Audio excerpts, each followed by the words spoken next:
You pick up your phone for just 1 second. 20 minutes later, you're still scrolling, and you couldn't tell anyone what you actually saw. That gap between intention and reality isn't a lack of willpower. It's a chemical you were born with, doing exactly what it was built to do. But the real story of that chemical is far stranger than addiction. Your brain was never trying to make you happy.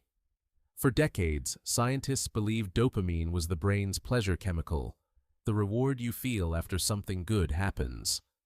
Then, in the 1990s, neuroscientist Wolfram Schultz ran an experiment with monkeys, fruit juice, and a simple tone. He expected dopamine to spike when the juice arrived. Instead, it spiked when the tone played, before the juice ever touched their tongue. The chemical wasn't rewarding pleasure, it was predicting it. That single discovery rewired how we understand craving itself. Dopamine isn't the feeling of getting something good. It's the anticipation of getting something good. Your brain releases it the moment it senses a possible reward is coming, not when the reward actually lands. Which means the chemical driving you isn't satisfaction, it's the chase. Here's where it gets stranger. Psychologist Kent Berridge later split reward into two separate systems, wanting and liking. Wanting is dopamine. Liking is a completely different, much quieter chemical system involving your brain's own opioids. Under normal conditions, these two systems move together. You want a slice of cake, you eat it, you like it, the craving satisfies itself.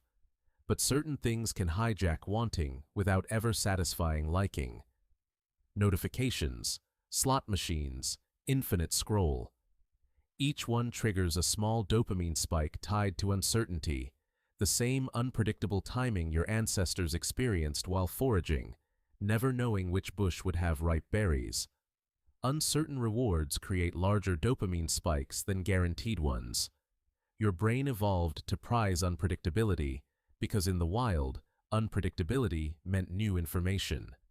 New food sources, new opportunities. Modern apps figured this out before most neuroscientists finished writing it down. Every pull to refresh, every notification badge, every autoplay countdown is engineered around the same unpredictable reward loop that once helped your ancestors find fruit trees. The app doesn't need you to feel satisfied. It only needs your dopamine system to fire, maybe, often enough that you keep checking. Wanting without liking. Motion without meaning. So why doesn't your brain eventually catch on? Because dopamine also adjusts your baseline. Psychiatrist Anna Lemke, who studies compulsive behavior at Stanford, describes the brain like a balance scale. Every dopamine spike is met by an equal and opposite dip afterward, as your brain tries to restore equilibrium. Do this constantly, hour after hour, and that baseline slowly drops.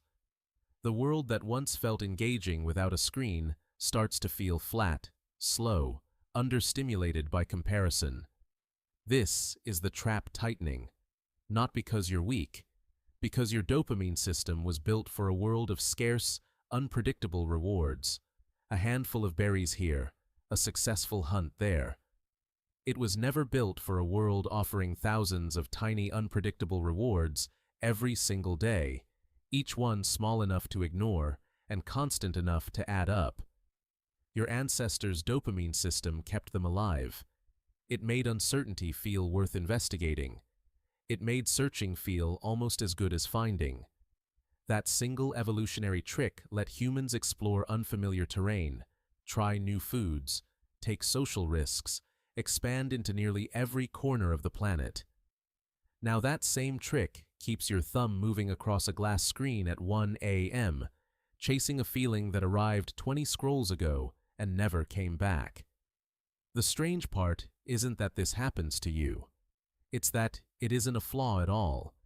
It's the same ancient machinery that once turned foraging into finding, now turned inward on a species that built its own unpredictable jungle out of notifications and feeds. So tonight, when you pick up your phone for just 1 second, remember what's actually happening. It's not weakness reaching for the screen. It's millions of years of foraging instinct, mistaking a feed for a forest, still searching for fruit that was never really there.